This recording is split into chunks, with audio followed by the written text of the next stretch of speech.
Hi! Welcome to delicious recipes by Sushma. ఈరోజు మునక్కాయలతో సాంబార్ ఎలా చేసుకోవాలో చూపిస్తున్నానండి. ఇప్పుడు సమ్మర్‌లో మనకు మంచిగా మునక్కాయలు దొరుకుతాయి కదండీ! ఇది మన ఇంట్లో అండ్ ఇంకా ఎవరైనా గెస్ట్‌లొచ్చినా మనం కంపల్సరీ చేసుకునే రెసిపీ కదా! సో, ఇది ఎప్పుడు ఒకేలా టేస్ట్ అండ్ సేమ్ పర్ఫెక్షన్‌తో రావాలంటే ఎలా చేసుకోవాలో చూపిస్తాను వచ్చేసేయండి. సో, దీనికి ముందుగా మనం కుక్కర్‌లో నేను హాఫ్ కప్ కందిపప్పు వేసుకున్నానండి. సో, హాఫ్ కప్ కందిపప్పు వేసుకొని మీరు బాగా వాష్ చేసుకోవాలి. వాష్ చేసుకొని ఒక 1 అవర్ సోక్ చేసి పెట్టుకోవాలి. సో, మీరు ఏ కప్పుతో కందిపప్పు తీసుకున్నారో దానికి 3 కప్పులు వాటర్ పోసుకొని 1 అవర్ నానబెట్టుకోండి. సో, నానబెట్టుకున్నాక మీరు కుక్కర్ ఆన్ చేసేసి 3 విజిల్స్ ప్రెషర్ కుక్ చేసుకోండి. సో, ఈ లోపల మనం చింతపండు ఈ మాత్రం హాఫ్ కప్ కందిపప్పుకి ఒక నిమ్మకాయ అంత సైజు చింతపండు పడుతుంది. సో, ఇది కూడా బాగా తొక్కులేమన్నా ఉంటే తీసేసుకొని నానబెట్టేసుకోండి. సో, ఇవన్నీ నానే లోపల మనం కూరగాయలు కట్ చేసుకుంటాం. ఇవి సాంబార్ ఆనియన్స్ అండి. ఇవి మనకి చిన్న చిన్నవిగా దొరుకుతాయి కదా!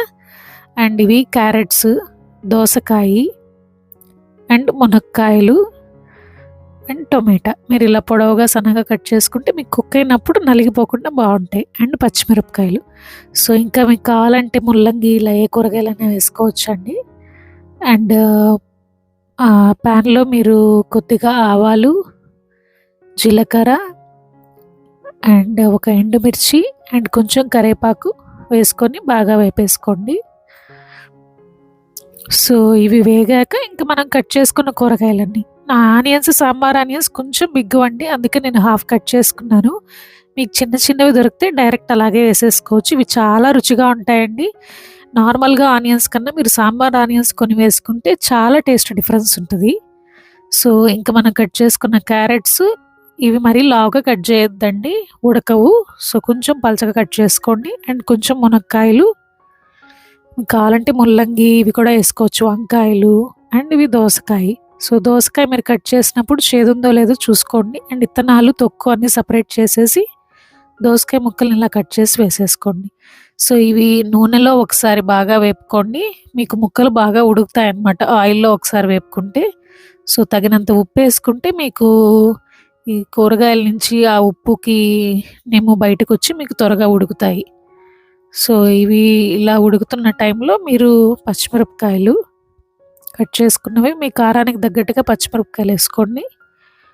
సో, ఒకసారి బాగా కలిపేసుకోండి. సో, కలిపేసుకొని ఇది మీరు మూత పెట్టేసి ఒక 2-5 మినిట్స్ సిమ్‌లో పెట్టేసేయండి. సో, మీకిలా ఉడుకుతా ఉంటే మధ్య మధ్యలో తీసి ఒకసారి కలుపుకోండి. సో, ఇప్పుడు చూసారా మీకు కొంచెం ముక్కలు లైట్‌గా ఉడకడం, బాయిల్ అవ్వడం స్టార్ట్ అయ్యాయి గదా! ఈ టైంలో మీరు టమాటాలు గూడా వేసేయండి. ముందుగా టమాటా వేసేయొద్దు. టమాటా పులుపుకి మీకు ముక్కలు త్వరగా ఉడకవు. సో, టమాటా వేసుకున్నాక మళ్ళా మూత పెట్టేసి కొంచెం ఉడకరానివ్వండి. సో, టమాటాలు మరీ మెత్తగా మ్యాష్ అవ్వనవసరం లేదు. సో, మీకు మళ్ళా సాంబారు అయ్యే టైంలో టమాటాలు అలాగా ఉడికిపోతాయి. సో, ఈ లోపల మనం నానబెట్టుకున్న చింతపండు ఇలా ప్యూరీలా చేసుకొని అది కూడా వేసేసుకోండి. అండ్ కొద్దిగా పసుపు వేసేసుకొని సో, దీనికి మళ్ళీ మీరు మూత పెట్టేసుకోండి. ఈ పులుపంతా ముక్కలకి పడుతుంది బాగా. సో, ఈ లోపల మన కందిపప్పు కూడా 3 విజిల్స్ రానిచ్చుకున్నాం కదండీ! అది ఇలా గరిటెతో మ్యాష్ చేసేసుకోండి. సో, సాంబార్‌కి ఎప్పుడు బాగా మెత్తగా మ్యాష్ చేసుకోవాలండి. పప్పులా ఉండకూడదు. సో, ఇలా బాగా మ్యాష్ చేసేసుకొని చూసారా మీకు ఆల్మోస్ట్ ఇప్పుడు కొంచెం ఉడికిపోయినాయి కదా! ఈ టైంలో కొద్దిగా కారం, కొంచెం ధనియాల పొడి, కొంచెం జీలకర్ర పొడి. సో, నేనింక సాంబార్ పొడి ఏం వేయట్లేదండి. సో, ఇలా ధనియాల పొడి, జీలకర్ర పొడి, కొద్దిగా మిరప్పొడి వేసుకున్నాను. సో, ఇవి కూడా ఒకసారి బాగా కలిపేసుకొని మళ్ళీ మూత పెట్టేసుకోండి. సిమ్‌లోనే ఉంచుకోండి ఈ టైంలో. SIM to medium flame. So, ఇప్పుడు కాయలు పులుపు పట్టి ఇంకా 5 నిమిషాల్లో ముక్కలన్నీ ఉడికిపోతాయి అనంగా చూసారా ఆల్మోస్ట్ ఉడికిపోయింది. సో, ఇంక 5 మినిట్స్‌లో ముక్కలన్నీ ఉడికిపోతాయి అనంగా మీరు మ్యాష్ చేసుకున్న పప్పుని ఇందులో వేసేసుకోండి. సో, ఇంక మనం వేసుకున్న చింతపండుకి ఇంకా కొద్దిగా నీళ్లు పడతాయండి. సో, ఈ పప్పు కూడా చిక్కగా ఉంది కదా! సో, ఒకసారి బాగా కలిపేసుకొని కొద్దిగా వాటర్ ఏసుకోండి.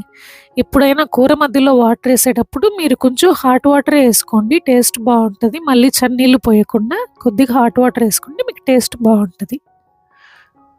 సో, అంతే అండి. సాంబారంతా ఉడికిపోయింది. ఇలా ఉడికి రానిచ్చాక మీరింక ఫైనల్‌గా కొత్తిమీర చల్లేసుకుంటే tasty tasty sambar ready. So మీకు ఇలా చూసారా, మనం కట్ చేసుకున్న కూరగాయలన్నీ ఇలా ట్రాన్స్పరెంట్ అయిపోయాయి అంటే మీకు ఇంకా కర్రీ రెడీ అయిపోయినట్టు. సో ఇది టేస్టీ టేస్టీ సాంబార్ అండి. ఇది కరెక్ట్గా మనం నేర్చుకుంటే మన ఇంటికి బంధువులు వచ్చినప్పుడైనా మన ఇంట్లో చేసుకున్నప్పుడైనా ఎప్పుడు ఒకేలా టేస్ట్ ఉంటుంది. ఒక్కోసారి పుల్లగా రావడం, ఒక్కోసారి కారంగా రావడం, ఒక్కోసారి మరీ లూజ్ అయిపోవడం లేకుండా పప్పు తగినంతలో వేసుకొని పులుపు తగినంతలో వేసుకుంటే సాంబార్ ఎప్పుడు రుచిగా ఉంటుందండి.